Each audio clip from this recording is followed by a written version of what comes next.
Hi friends, ಎಲ್ಲರಿಗೂ ನಮಸ್ಕಾರ. ಕವಿತಾ ಪಾಕಶಾಲೆಗೆ ನಿಮ್ಮೆಲ್ಲರಿಗೂ ಸುಸ್ವಾಗತ. ಇವತ್ತಿನ ರೆಸಿಪಿ ಬಂದು ಮೆಂತ್ಯ ಸೊಪ್ಪಿಂದ ಹೆಸರುಬೇಳೆಯಿಂದ ಒಂದು ರೆಸಿಪಿ ಮಾಡೋಣ.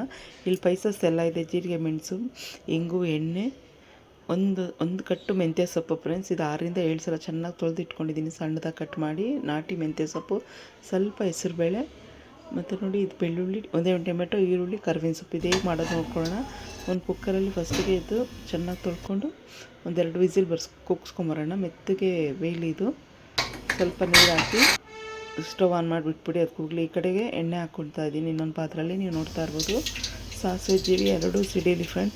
ತುಂಬ ಅಂದರೆ ತುಂಬ ಒಳ್ಳೆ ರೆಸಿಪಿ ಇದು. ಒಮ್ಮೆ ಟ್ರೈ ಮಾಡಿ, ಆರೋಗ್ಯಕ್ಕೂ ಒಳ್ಳೆಯದು. ನೋಡಿ ಸಿಡಿತಾ ಇದೆ ಎರಡೂ. ಈಗ ಕುಟ್ಟಿಟ್ಕೊಂಡಿರೋ ಬೆಳ್ಳುಳ್ಳಿ ಹಾಕ್ಕೊಳ್ಳೋಣ. ಕೆಂಪಗಾಗಲಿ ಇದು. ಕರಿಬೇವಿನ ಸೊಪ್ಪು, ಈರುಳ್ಳಿ, ಒಣಮೆಣ್ಸಿನ್ಕಾಯಿ ಹಾಕ್ಕೊಂಡೆ. ಇದು ಚೆನ್ನಾಗಿ 2-3 ನಿಮಿಷ ಚೆನ್ನಾಗಿ ಫ್ರೈ ಆಗಲಿ. ಈರುಳ್ಳಿ ಎಷ್ಟು ಫ್ರೈ ಆಗುತ್ತೋ ಅಷ್ಟು ಟೇಸ್ಟ್ ಬರುತ್ತೆ ಇದು. ನೋಡಿ ಅರಿಶಿನ ಹಾಕ್ಕೊತಾ ಇದ್ದೀನಿ. ರುಚಿಗೆ ತಕ್ಕಷ್ಟು ಉಪ್ಪು ಹಾಕ್ಕೊಂಡು ಇಂಗು ಹಾಕ್ಕೊಂಡೆ. ಇವಾಗ ಚೆನ್ನಾಗಿ ಇದು ಫ್ರೈ ಆಗಲಿ. ಒಂದು ಟೊಮೆಟೊ ಹಾಕ್ಕೊಳ್ಳೋಣ.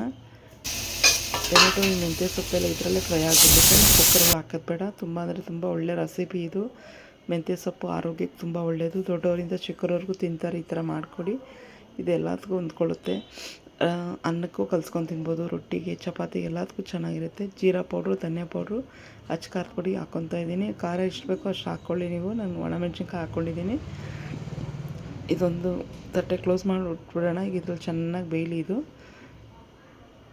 ತುಂಬ ಅಂದರೆ ತುಂಬ ಒಳ್ಳೆ ರೆಸಿಪಿ ಇದು. ಒಮ್ಮೆ ಟ್ರೈ ಮಾಡಿ. ಈ ವಿಡಿಯೋ ಇಷ್ಟ ಆದಲ್ಲಿ ಒಂದು ಲೈಕು, ಶೇರು ಮಾಡಿ. ಫ್ರೆಂಡ್ಸ್ಗೆ, ಫ್ಯಾಮಿಲಿಗೆ ಶೇರ್ ಮಾಡಿ. ಸಬ್ಸ್ಕ್ರೈಬ್ ಮಾಡ್ಕೊಳ್ಳಿ ಫ್ರೆಂಡ್. ಒಳ್ಳೆ ರೆಸಿಪಿ. ಒಮ್ಮೆ ಟ್ರೈ ಮಾಡಿ ನಿಮ್ಮ ಮನೇಲಿ. ನೋಡಿ ಈ ಥರ ಕುಕ್ಕರಲ್ಲಿ ಬೇಳೆ ಚೆನ್ನಾಗಿ ಮೆತ್ತಗೆ ಬಿದ್ದಿತ್ತು. ಹೆಸರುಬೇಳೆ ಇದು. ಹೆಸರುಬೇಳೆ ಅದರಲ್ಲಿ ಹಾಕ್ಕೊಂಬಿಟ್ರೆ ಪಪ್ಪು ರೆಡಿ ಫ್ರೆಂಡ್. ಇದಕ್ಕೆ ಆಂಧ್ರ ಸ್ಟೈಲಿನ ಹೆಸರುಬೇಳೆ ಮೆಂತ್ಯ ಸೊಪ್ಪಿನ ಪಪ್ಪು ಅಂತಾರೆ.